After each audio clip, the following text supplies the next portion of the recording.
Hey YouTube, TC McCarthy, author of Germline, Exogene, and Chimera. And this is Random Events, where I talk about things that are going on in the news, on the web, or around the world.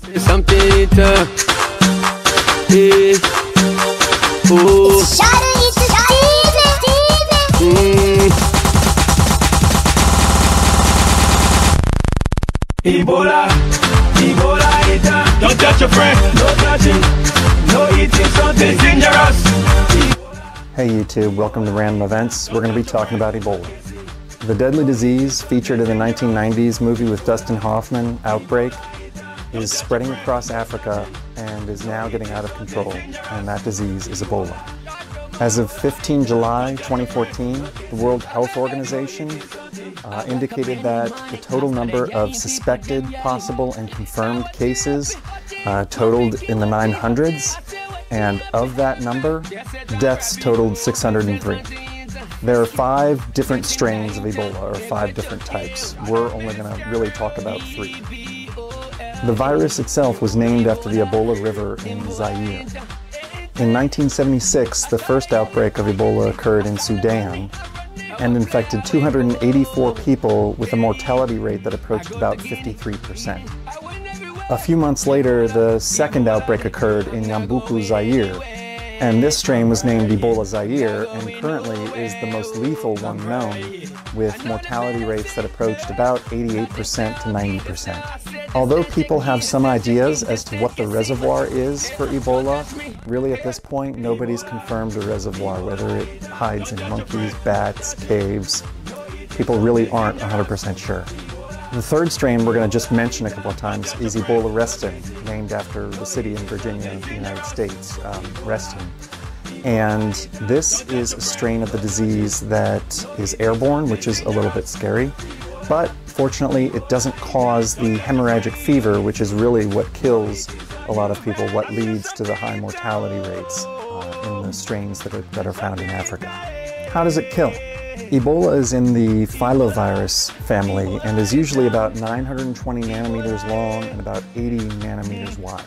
And microscopic images show that it really looks like kind of a long, thin thread that curls at one end. One of the reasons that Ebola is so lethal is that it has multiple ways of invading the body, and it also manages to mess with the host's immune system. So while the virus is busy invading the body and destroying it, the immune system is either completely confused as to how to mount an attack or is in total disarray so that it can't really mount an effective attack against the invader. First, Ebola attaches to your cells and then injects its RNA. This RNA only codes for 7 proteins, but Ebola manages to take over that cell, use it to produce thousands and thousands and thousands of copies of itself. Then the cell bursts, releases the new Ebola virus, and the process repeats itself over and over again. When first infected, humans might not feel anything or realize they've been infected for 4 to 10 days. Then comes fevers, chills, muscle aches, headaches, and joint pain. And this is a dangerous time, especially if you're the first person that gets it, because it's often confused with many other illnesses, the flu, a cold, you name it. After those first symptoms develop, however, it quickly gets worse. Patients complain of bloody diarrhea, vomiting, jaundice, loss of appetite. And it's at this point where patients can, but not always, but can begin to hemorrhage. What happens is their blood starts to clot quickly throughout the body, and that rapid, widespread clotting uses up most, if not all, of the body's proteins that are responsible for clotting blood. And that means when tissue damage occurs in other parts of the body, those clotting agents aren't available to stop the bleeding, and you wind up with uncontrolled bleeding from different places. That doesn't happen for all Ebola victims, but can happen for as many as 50%. Patients who contract Ebola often die within 6 to 16 days of the onset of symptoms, and that's fast. Death usually isn't as a result of hemorrhaging, but is typically from massive organ failure and shock. How does it spread? A lot of times we don't know how the first person gets infected. It's important to note that the virus is not airborne. transmission usually occurs as a result of person-to-person contact. And we're talking about close contact, person-to-person contact that involves somebody touching another person's blood, secretions, saliva, those sorts of things. And then the virus can take advantage of any breaks in the skin of the person that just touched the Ebola victim. And that's another reason why it really hits African village communities hard. A lot of African communities in the areas where Ebola outbreaks occur have a ritual of washing dead bodies, of literally taking them and cleaning all of the secretions and waste off with your hands. And that's when family members often come in contact with the disease. Also, if a village member becomes infected, his or her family members often don't have access to proper sanitation to keep themselves protected and clean while they're caring for sick family members.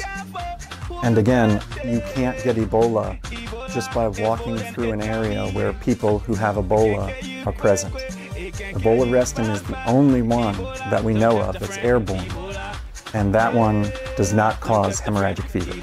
What strain is hitting Africa right now? This one is Ebola Zaire, and whereas past outbreaks were 88 to 90% fatal, this one appears to be only around 63%. 63% is still pretty high. As of July 15, what countries were affected? Guinea, Liberia, and Sierra Leone. So far, it hasn't spread to any non-African countries. Is it likely to spread outside of Africa? Let me read you something that an infectious disease specialist had to say when being interviewed on NPR. The chance of Ebola spreading out of West Africa is very, very low. But if it did spread, Paris is probably the first city on the list. The volume of travel in the West African airports is low, and most of the flights are local. But 10% of at least one major airport goes to Paris. After a person is infected with Ebola, symptoms could appear within 2 days, or take up to 21 days. So a person infected in Guinea could hop on a plane and bring Ebola to, say, France or another international destination. But even if that happens, the odds of fellow passengers catching the virus are extremely low. Specialists think this is because it takes long-term, close physical contact to spread the virus. And we have an example. In 1996, a Gabon man with clear symptoms of Ebola boarded a plane to Johannesburg to seek medical treatment. He had a fever above 105 degrees Fahrenheit and signs of internal bleeding. The man eventually made it to a hospital in South Africa, but he didn't infect anyone during his trip or other travels. So Ebola really doesn't pass easily from person to person. It requires very close contact with bodily fluids like blood and mucus. Can it be treated? It's hard to say, and research is ongoing. Scientists at USAMRIID in the US found that some estrogen compounds can block the spread of Ebola in mice. Also, in a past outbreak in Congo in 1995, 7 out of a group of 8 patients received transfusions from a patient who had survived the outbreak. Those 7 patients survived. Long story short, Ebola is scary. It's also deadly and makes for a great movie, but it's not airborne, it's relatively hard to transmit, and even if it does make it to the US or Europe, it's very unlikely to spread. One of the things they're cautioning in Africa is to stop eating bushmeat. That's monkey, bat, rats, those sorts of things. So if you do want to be extra safe, just take bat and monkey off your menu. This has been Random Events. I'm TC McCarthy. Thanks for watching. Hey, Ebola, Ebola in town. Ebola, Ebola, oh, it's dangerous. Ebola is very wicked. It can kill you quick.